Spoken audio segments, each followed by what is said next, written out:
Ito guys, ang daming yung aming strawberry. Ang daming fruits. Yan. Strawberry yan guys. Ayan, meron pa dito. Strawberry.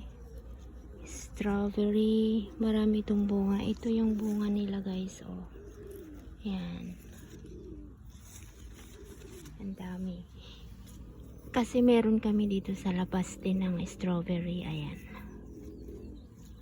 Ayan. Ito. Ayan. Oh. May bunga na siya guys. Kung saan pala yung bulaklak niya, doon pala magbubunga. Ngayon ko lang napansin ang strawberry. Kaloka.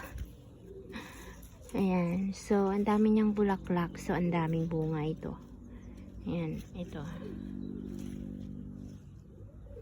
Ayan.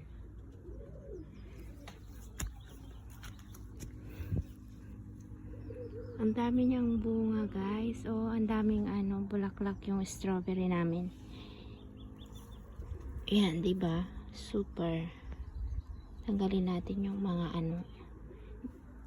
mga kuhol na yan. Yan, nakakatuwa naman. Yan, marami tayong ha-harvestin. Sana hindi kainin ng ibon kasi maraming ibon dito sa amin. Yan, 'di ba?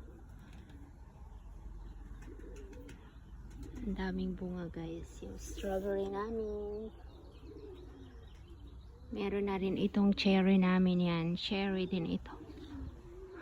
Cherry, ito.